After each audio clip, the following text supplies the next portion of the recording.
So welcome dear viewers.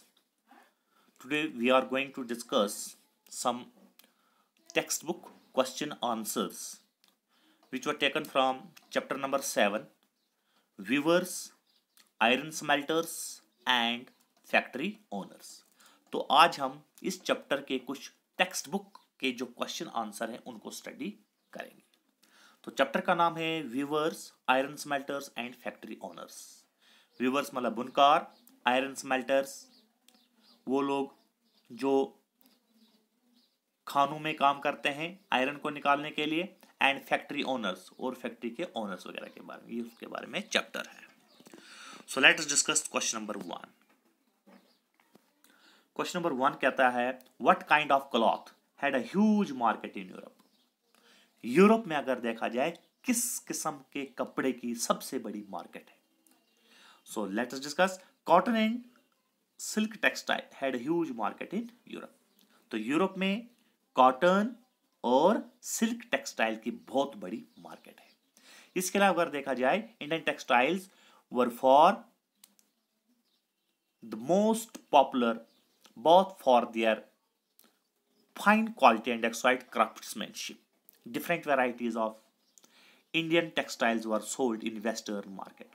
तो इसके अलावा जो इंडियन टेक्सटाइल है मतलब हिंदुस्तान का जो कपड़ा है वो भी अपनी सुंदरता और क्वालिटी के लिए वहां पर मशहूर है। तो different varieties of Indian textile, India textiles की बहुत सारी वेराइटीज जो है वेस्टर्न मार्केट में उसको बेचा जाता है। कौन कौन सी varieties? For example chintz, cossaes, khassa, bandanna and jamdani. These are the different varieties of Indian textiles which were sold in the Western markets. So from 1680s, there started a craze for printed Indian cotton textile in England. तो 1680 से भी एक craze शुरू हुआ कि England में printed textile, Indian textile जो है उसकी शुरुआत हुई, और यूरोप में mainly for their exquisite floral designs, fine textures and relative cheapness.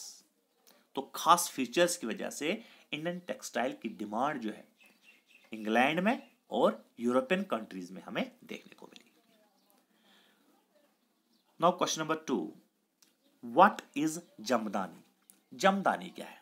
तो सबसे पहले हम अगर इस वर्ड जमदानी की हम बात करें, this word is derived from A Persian origin. एक पर्शियन ओरिजिन है। जम एंड दानी। जम मीन्स फ्लावर, दानी मीन्स वेस। इस तरीके से इस वर्ड का जो ओरिजिन है वो क्या है? पर्शियन ओरिजिन है। तो ये जमदानी होता क्या है? Jamdani is a fine muslin on which decorative motifs are woven on the loom, typically in gray and white. Often a mixture of cotton and gold thread is used. तो जमदानी हम कह सकते हैं कि ये जो है एक लाइट वेट कॉटन क्लॉथ है, एक कपड़ा है जिसके ऊपर प्रिंट जो है फ्लावर, वेस और बहुत सारे डेकोरेशन का काम किया जाता है, जिसकी वजह से यह बहुत पॉपुलर है। और इसके ऊपर अगर देखा जाए you often the mixture of cotton and gold thread is used, मतलब सोने के धागे का भी इसके ऊपर इस्तेमाल किया जाता है। तो ये हो गया जमदानी। Question number 3, what is bandana? Bandana means it refers to brightly colored and printed scarf for neck and head, produced through method of tying and dyeing. Simply, हम बंदना किसको बोलेंगे? Brightly coloured printed scarf. एक स्कार्फ जो कि बड़ा ब्राइटली उसके ऊपर जो बहुत खूबसूरत प्रिंट किया गया हो और जो हम अपने शोल्डर, नेक और सिर को ढकने के लिए इस्तेमाल करते हैं। तो एक स्कार्फ आ गया। Question number 4, who are the Agrais?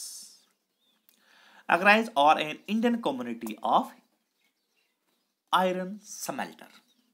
Iron smelter क्या होता है? Iron smelter means, iron smelter में हम उन लोगों को बोलेंगे the people who are involve in the process of extracting metals from ores.